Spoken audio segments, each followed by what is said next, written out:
Salam aleykum. Deməli, Acun bacı ilə gəlmişik. Gürzə xəncəli bişiriblər. Belə deyirlər. Yəni, haranı gedir bu? Belə.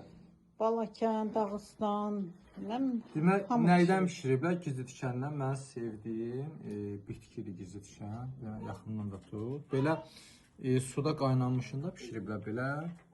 Belə də bişiriblər. Burada mənim üçün düzdür. Kələmdə gətirib qoyub bu. Boş. Mən birini seçib yeməliyəm. Düzdür, nəfsim istəyir. Vallahi şamsını istəyir. Amma nəfsimə deyirəm ki, ey nəfsim, keçmiş günləri yadıma sal. Ona görə o günlərə qayıtmaq istəmirəm. Mən bir dənə bunu seçirəm, qaynanmış olanı. Bol tərəvəzlə öz yanıma qoymuşam. Bir də buradadır, biraz da zəhmət olmasa bunu da göstər. Buradan doymasam tərəvəzdən. Buna keçəcəm, buna. Belə bir qidanın inşallah ki yeyirəm. Məqsəd odur ki, qidaları qarışdırmaq olmaz. Qidaları qarışdıranda hamısı xarab olur. Götürüm mən kələm borşuyla bunu yeyeyim, bu olmayacaq. Ya kələm borşunu yeməliyəm, ya da ki bunu yeməliyəm. Vəssalam.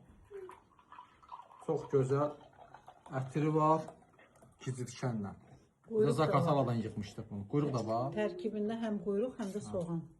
Bu da kərə yağı. Gözəl. O da zakatalan. Adil kişiyə də buradan bolca salam. Bəli. Hoş olsun. Çox